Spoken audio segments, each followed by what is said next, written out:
ছোট্ট সোনামণিরা, এখন আমরা শিখব 10টি পোষা প্রাণীর নাম বাংলা ও ইংরেজিতে।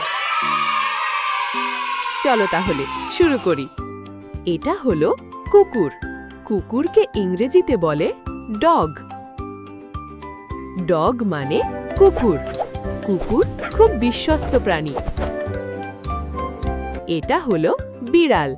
বিড়ালকে ইংরেজিতে বলে ক্যাট। ক্যাট মানে বিড়াল। বিড়াল দুধ খেতে ভালোবাসে। এটা হলো খরগোশ। খরগোশকে ইংরেজিতে বলে র‍্যাবিট। র‍্যাবিট মানে খরগোশ। খরগোশ লাফিয়ে চলে। এটা হলো হ্যামস্টার। হ্যামস্টারকে ইংরেজিতে বলে হ্যামস্টার। হ্যামস্টার মানে হ্যামস্টার। হ্যামস্টার ছোট ও নরম প্রাণী। এটা হলো তোতা পাখি।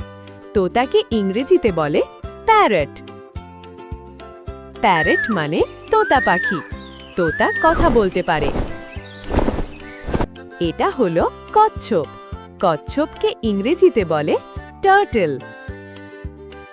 টার্টল মানে কচ্ছপ। কচ্ছপ ধীরে হাঁটে। এটা হলো মাছ। মাছকে ইংরেজিতে বলে ফিশ। ফিশ মানে মাছ। মাছ পানিতে সাঁতার কাটে। এটা হলো গিনিপিগ। গিনিপিগকে ইংরেজিতে বলে গিনিপিগ। গিনিপিগ মানে গিনিপিগ। গিনিপিগ ছোট ও নরম প্রাণী। এটা হলো কুকুরছানা। কুকুরছানাকে ইংরেজিতে বলে পাপি। পাপি মানে কুকুরছানা। পাপি খুব খেলতে ভালোবাসে। এটা হলো বিড়ালছানা। বিড়ালছানাকে ইংরেজিতে বলে কিটেন। কিটেন মানে বিড়ালছানা। কিটেন খুব মিষ্টি প্রাণী। ভিডিওটি ভালো লাগলে লাইক, শেয়ার, সাবস্ক্রাইব করতে ভুলবে না।